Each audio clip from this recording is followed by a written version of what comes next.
যোৰহাটৰ হেমলতা সন্দিকৈ মেমৰিয়েল ইনষ্টিটিউটৰ বাৰ্ষিক সমাৰোহ 1962 চনতে পণ্ডিত প্ৰবৰ কৃষ্ণকান্ত সন্দিকৈ তেওঁৰ পত্নী হেমলতা সন্দিকৈ সোঁৱৰণত প্ৰতিষ্ঠা কৰা যোৰহাটৰ প্ৰথমখন ইংৰাজী মাধ্যমৰ বিদ্যালয় হেমলতা সন্দিকৈ মেমৰিয়েল ইনষ্টিটিউটৰ বাৰ্ষিক সমাৰোহখনি দেওবাৰে অনুষ্ঠিত হৈ যায়। এই সমাৰোহত মুখ্য অতিথি হিচাপে উপস্থিত থাকে হেমলতা সন্দিকৈ মেমৰিয়েল ইনষ্টিটিউটৰ প্ৰাক্তন শিক্ষাৰ্থী সন্থাৰ সভাপতি ৰমেশ আগৰৱালা।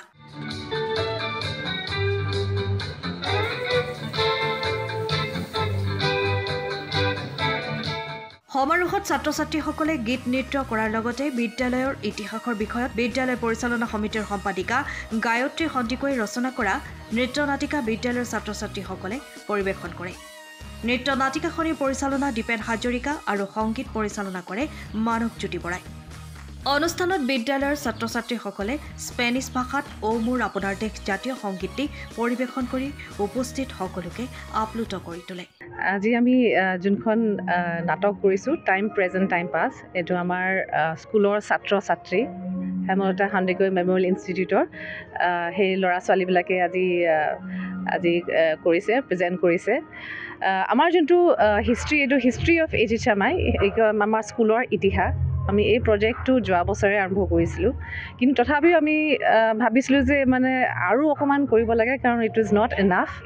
কাৰণ আমাৰ লাগিছিলে যে আৰু অকণমান যদি মানে অনুভৱ কৰিব পাৰে ল'ৰা ছোৱালীবিলাকে, তেতিয়া মানে আৰু ভাল হয়। সেই তেনেকৈ আমি ড্ৰামা এই নাটকখন আমি ভাবিলোঁ আৰু খুব ভাল লাগিছে, কাৰণ এতিয়া মানে ল'ৰা ছোৱালীবিলাকে মানে সেই কেৰেক্টাৰ ৰোল কৰি পেলাই আৰু মানে এতিয়া কৃষ্ণকান্ত সন্দিকৈ, বিজয় কৃষ্ণ সন্দিকৈ, স্বৰূপৰাণী সন্দিকৈ, তেখেতসকলৰ মানে যোনটো কেৰেক্টাৰ ইহঁতে প্লে' কৰি মানে আৰু বুজি পাইছে এই গোটেই ইতিহাস, কাৰণ আমাৰ বহুত দীঘলীয়া ইতিহাস। আৰু আমাৰ যোনটো প্ৰজেক্ট আছিলে এতিয়াহে মই ভাবিছোঁ ছাকচেছফুল হৈছে। আৰু বিদ্যালয় উজনি অসমত হয়, কি ক'ব, ইংৰাজী মাধ্যমৰ বিদ্যালয় হিচাপে হয় এটা স্থান আছে উজনি অসমত। হয়, আমাৰ স্কুলখন ফাৰ্ষ্ট যোৰহাটত আৰু ছেকেণ্ড আপাৰ আছাম। আৰু আমি যোনটো কৃষ্ণকান্ত সন্দিকৈৰ যোনটো এটা ভিজন আছিলে, মই এটা দুটা কৈ দিব পাৰোঁ যে তেখেতে মানে ইচ্ছা কৰিছিলে যে ছাত্ৰ ছাত্ৰী আৰু যোনটো ৰেচিঅ' টিচাৰ ৰেচিঅ' সেইটো 1:30। আমি এইটো চেষ্টা কৰোঁ। মোৰ লগত আছে প্ৰিন্সিপাল অৰিণিমা ভূঞা। তেখেতে বহুত চেষ্টা কৰে যে তেখেতৰ যোনটো ভেলিউজ, তেখেতৰ যোনটো আইডিয়েল, সেইটো আমি ৰক্ষা কৰোঁ। আৰু সেয়াই নহয়, আৰু বহুত তেখেত যোনটো অভাৰঅল ডেভেলপমেণ্ট আমাৰ ল'ৰা ছোৱালী যোনটো বিজয় কৃষ্ণ সন্দিকৈ বিচাৰিছিলে আৰু কৃষ্ণকান্ত সন্দিকৈ বিচাৰিছিলে, আমি সেইটো চেষ্টা কৰোঁ। আৰু আমাৰ প্ৰিন্সিপাল আছে অৰিণিমা ভূঞা, তেখেতে মানে গোটেই ধুনীয়াকৈ চাই আছে। হয়, স্কুলৰ কথা ক'বলৈ হ'লে আমি এতিয়া ধৰক আমাৰ এতিয়া যিটো আমাৰ কাৰিকুলাম, CBSE কাৰিকুলাম, এতিয়া আমি চবতে দেখোঁ যে 1:30 ৰেচিঅ'টো ষ্ট্ৰেছ দিয়ে। তাৰপিছত বহুতখিনি বস্তু ভকেশ্যনেল এডুকেশ্যন এতিয়া বহুতে কয়, কিন্তু আমাৰ কৃষ্ণকান্ত সন্দিকৈ যেতিয়া 1962 তেতিয়াতেই তেওঁ যেতিয়া ভাবিছিলে স্কুলখনৰ কথা, আমি এতিয়া অলপ আচৰিত পাওঁ চাবলৈ গ'লে।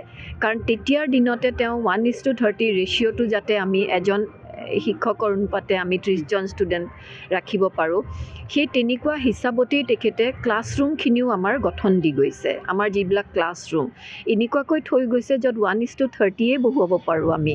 সেই বস্তুখিনি এতিয়া আমাৰ আজিৰ দিনত আমি ভাবিলে, যেতিয়া আমি পিছুৱাই গৈ চাওঁ, তেতিয়া আমাৰ অকণমান মানে তেখেত সঁচাই পণ্ডিত যে কয়, পণ্ডিত কৃষ্ণকান্ত সন্দিকৈ সঁচাই তেখেতে এজন পণ্ডিত। আৰু তাৰপিছত তেতিয়াৰ দিনতে তেওঁলোকে সদায় চাইছিলে যে ভকেশ্যনেল এডুকেশ্যনত আমি ষ্ট্ৰেছ দিব লাগে। যিবিলাক বস্তু আজিৰ দিনত আমি কৰি আছোঁ, সেই বস্তুখিনি তেখেতসকলে 1962তেই ভাবি থৈ গৈছে। আৰু সেই বস্তুখিনি সঁচাই আমি এইটোৱে বিচাৰোঁ যাতে এইখিনিয়ে আমি আগুৱাই নিব পাৰোঁ। আৰু বিজয় কৃষ্ণ সন্দিকৈ ছাৰেও সদায় বিচাৰিছিলে যে ল'ৰা ছোৱালীৰ অভাৰঅল ডেভেলপমেণ্ট হওক, হলিষ্টিক ডেভেলপমেণ্ট হওক, খেলা ধূলাৰ মাজেৰে নাটক আদি সকলো যাতে তেওঁলোকে সুবিধা পায়। আমি সেই পিনৰ পৰা সেয়াই চেষ্টা কৰোঁ, পঢ়াৰ লগতে যাতে খেলা ধূলা নাটক আদি সকলোতে যাতে আগুৱাই নিব পাৰোঁ। আৰু আমি এইটোৱেই চাওঁ যে মানে এজন সুনাগৰিক, আ গুড হিউমেন বিং, আমি সদায় এইটোৱেই ষ্ট্ৰেছ দিওঁ যে একাডেমিক্সৰ লগত be a good human being, a good citizen. সেইটোৱে থেংক ইউ সময়ৰ খবৰ সময়ত পাবলৈ ফ'ল' কৰক টাইম অফ আছাম।